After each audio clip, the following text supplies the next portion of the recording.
Hall & Wilcox acknowledges the traditional custodians of the lands on which this podcast is recorded. We pay our respects to their elders, past and present, and to all First Nations people joining us today.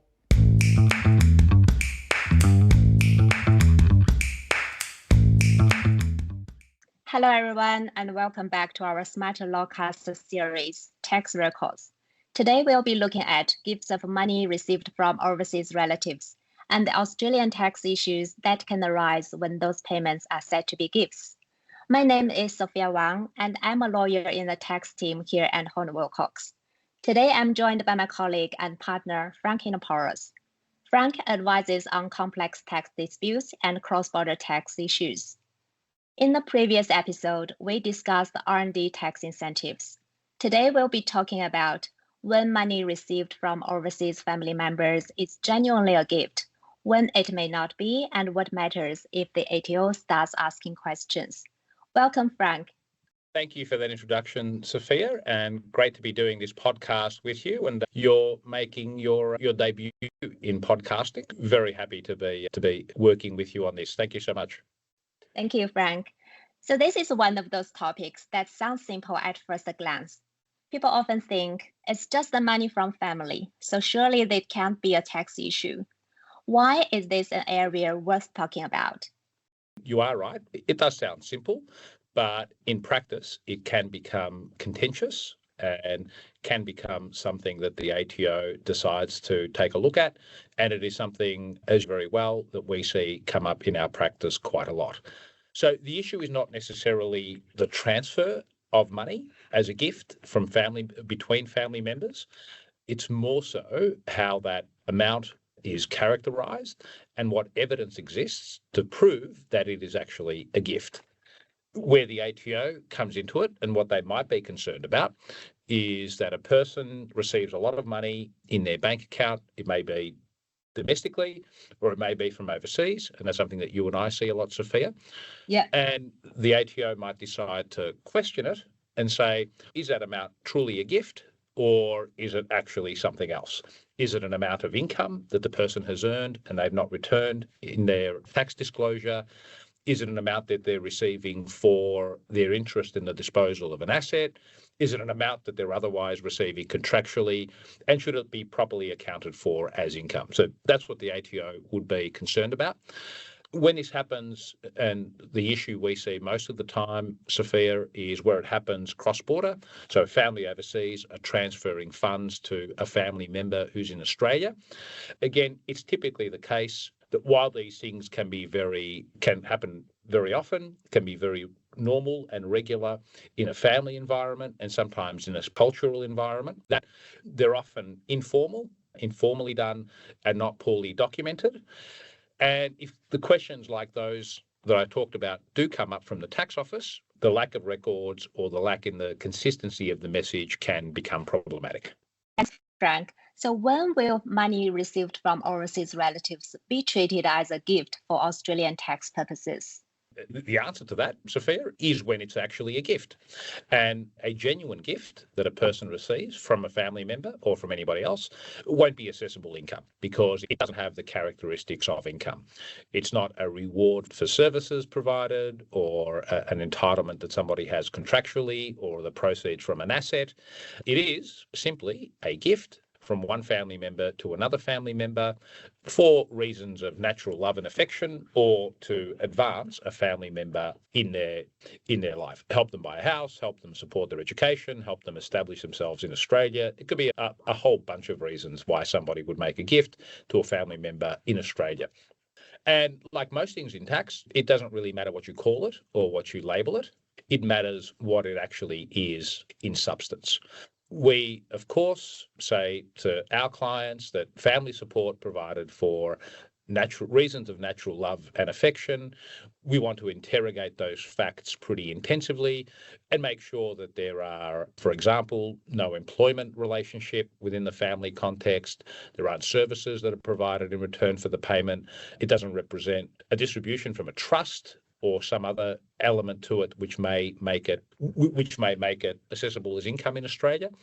Also, we would want to make sure that there's not an obligation that it be repaid, because that will change its character. It could be, for example, take on the character of a loan or a debt. And if its true substance is inconsistent in any way, in a factual way, with it being a gift, then obviously that's going to make it difficult to convince the ATO and to meet the burden of proof that the amount was what the taxpayer says it was, and that's a gift from overseas relatives. So what do you think are the main features that may lead the A to question whether the payment is really a gift?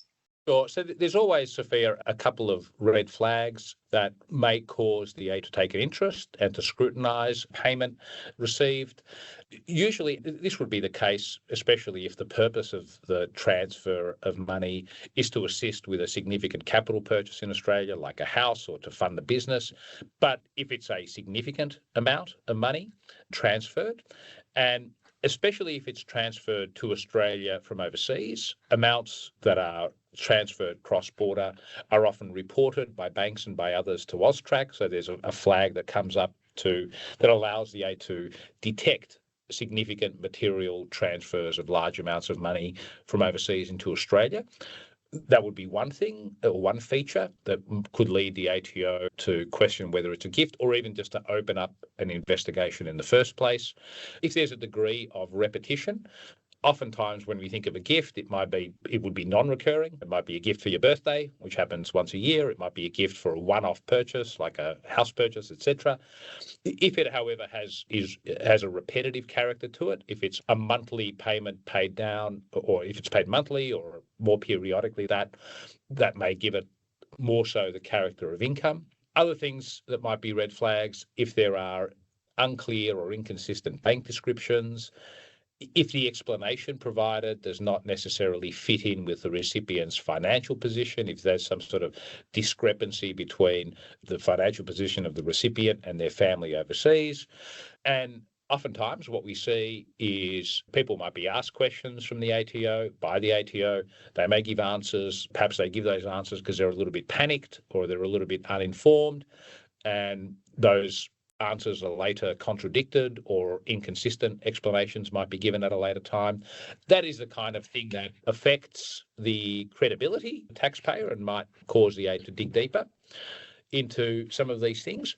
And of course, and very often, Sophia, we're seeing this in the context of maybe a high wealth family group. Maybe the family has overseas very expansive business interests or investments, networks of trusts and companies and so on and so forth. If there is that type of overlay, and if there is a connection to work or business or investment can be proven, then that may also lead to a tendency, or at least a starting presumption, that perhaps the amount received has some connection to assets or business or work, than it does simply as a gift.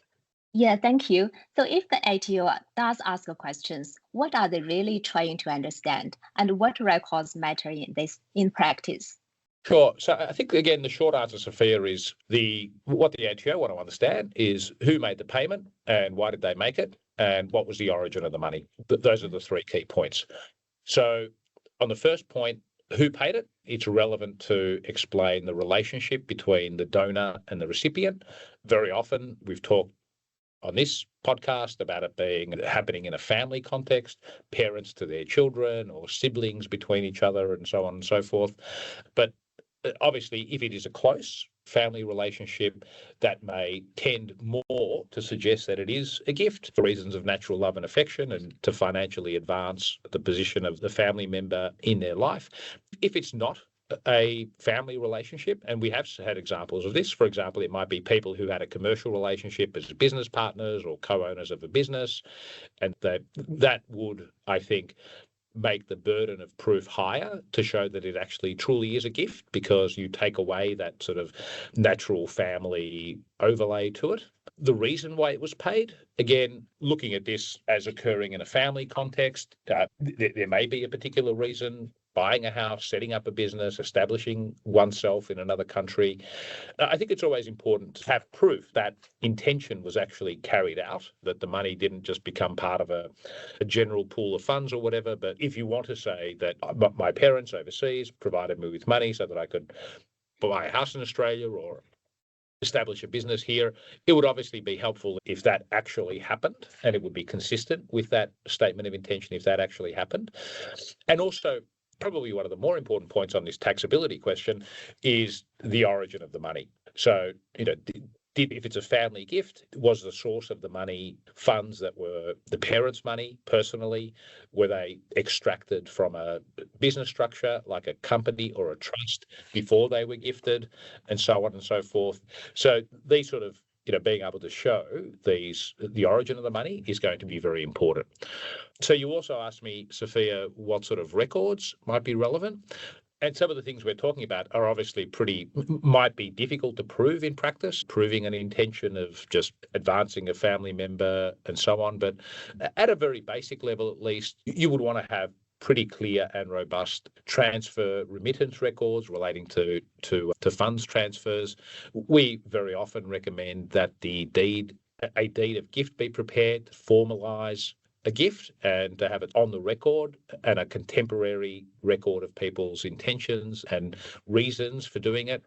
And importantly, and this might take more sort of detective work, evidence about the source of the funds. So evidence at least that the funds originated from the parent's own independent financial resources, not from a company, not from a trust, etc., etc. So it's important that documents are robust, documents are contemporaneous and not reconstructed after the event, and also that they are consistent with the narrative that the taxpayer is advancing to the ATO.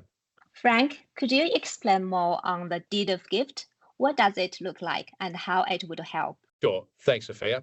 And I know you know the answer because you've helped me prepare a lot of them, but basically it's a formal legal document. It's prepared as a deed. The parties to the deed will be the donor, who is providing the money, and the recipient, who is receiving the money. And basically what it will record is that the amount is a gift and it is being provided as a gift, that it's irrevocable, so it can't be taken back. There's no sort of contractual ability to argue that there's been a breach. It will record the parties, and we would want to prepare it at or around the time that the gift is given effect. Now, around the deed, and going to the point that we made a little bit earlier, Sophia, it's not just a question of putting a label on something, it's about the substance. Prior to preparing that deed, we do want to consult with the clients, explain to them what some of these critical requirements are. Oftentimes we will interview or interrogate in a friendly way, but interrogate the client on the facts, take them back to some of these questions about where the funds have originated and what additional material or documents, apart from and in addition to the deed of gift, the client can have and can collate and put together, basically to be ready if an ATO question was to ever arise. So if the ATO did come and ask about an arrangement and whether it was truly a gift and want to put the taxpayer to their proof that it was a gift and it shouldn't have been assessed, then we would want to say and be prepared to answer that by pointing to a deed of gift, documents that support that the amount of money was transferred from the donor to the recipient, information or even evidence around the source of that money from the perspective of the donor, where it originated from. And also, and this is certainly something that I've done with your assistance, Sophia, given your fluent Mandarin skills, is often where we are dealing in a cross-border context. Oftentimes we have prepared a counter copy of the deed in the donor's language or preferred language in which they're fluent, and making sure that the donor is fully aware of and apprised of their obligations of the deed and the purpose of the deed, etc. And we do also, in some cases, because there are many countries that have gift taxes and other tax obligations that can arise in relation to making gifts, even where it's gifts to family members, we often also include clauses in these deed of gifts that sort of make it clear that any tax obligations arising from or because of the gift sit with the donor in the jurisdiction in which they're resident and in which they will be liable for those taxes. Frank, thank you for your time today. That was really helpful. Always a pleasure, Sophia. Thank you very much. Thanks everyone for listening today. As always, please get in touch with us if you have any questions. You can find our details on our website, which is hornwillcox.com.au, or connect with us on LinkedIn. If you enjoyed today's episode, then rate, review, or subscribe to our podcast wherever you get your podcasts. Thank you.